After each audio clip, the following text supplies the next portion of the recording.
Hello everyone.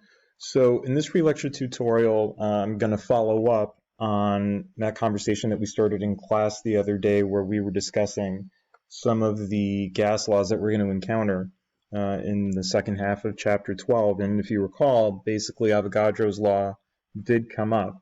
And so let's actually walk through an example problem of how we would actually derive Avogadro's law for ourselves and how we would use Avogadro's law to solve a problem.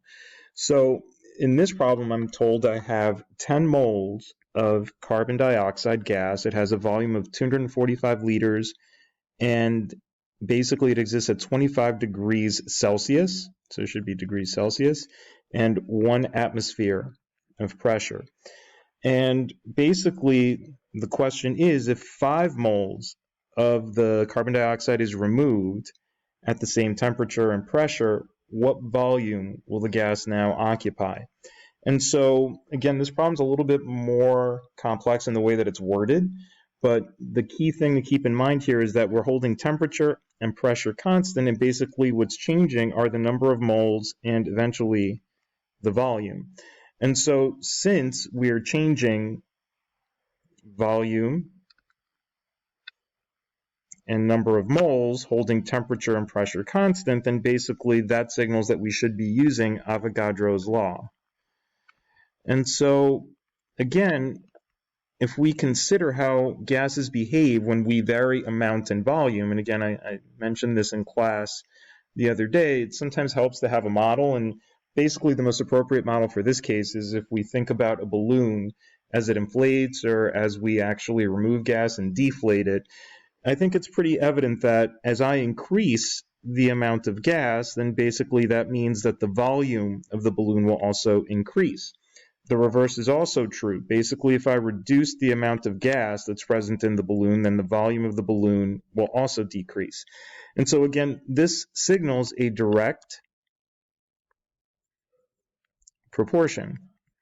And again, if you recall, basically for that data that is directly proportional, basically that means I can take the quotient of the two variables and that will produce a constant.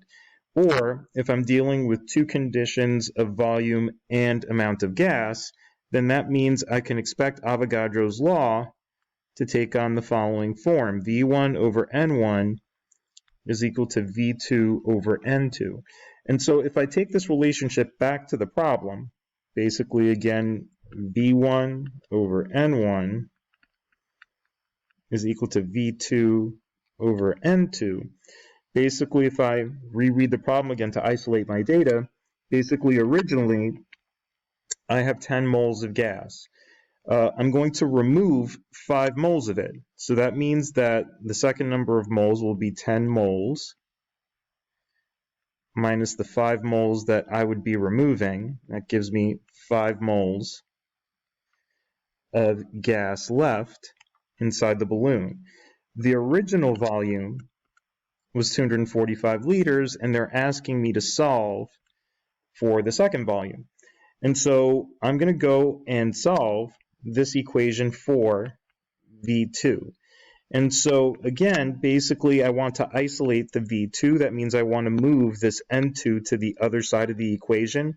Again, since this is a proportion, if I want to remove N2 and want to carry it to the other side of the equation, I can do that by having it travel diagonally through the equal sign. That gives me V1 N2 in my numerator, and then basically this N1 would stay put, and that would put it in the denominator of my expression on the other side of the equal sign.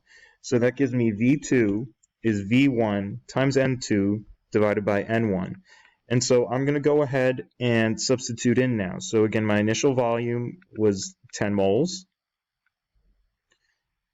Sorry. Basically, I should have substituted my volume in there. Basically, my initial volume was 245 liters. Okay. Basically, my second number of moles was 5 moles. And my original number of moles was 10 moles. Okay, notice that my moles will drop out, and I'll end up with a answer that has units of liters, which is a volume unit. And I'm going to take 245, multiply by 5, and divide by 10. So basically, I'm going to just be cutting 245 in half. And if I go ahead and round that to the proper number of significant figures, I get 123 liters, which should make sense as an answer. If I'm cutting the number of moles in half, then it stands to reason that I should be cutting the volume in half as well. So go ahead and work on the attached questions on the pre-lecture tutorial item on mastering chemistry. If you have any questions, again, feel free to email or bring up your questions in class. I'll see you in class next time.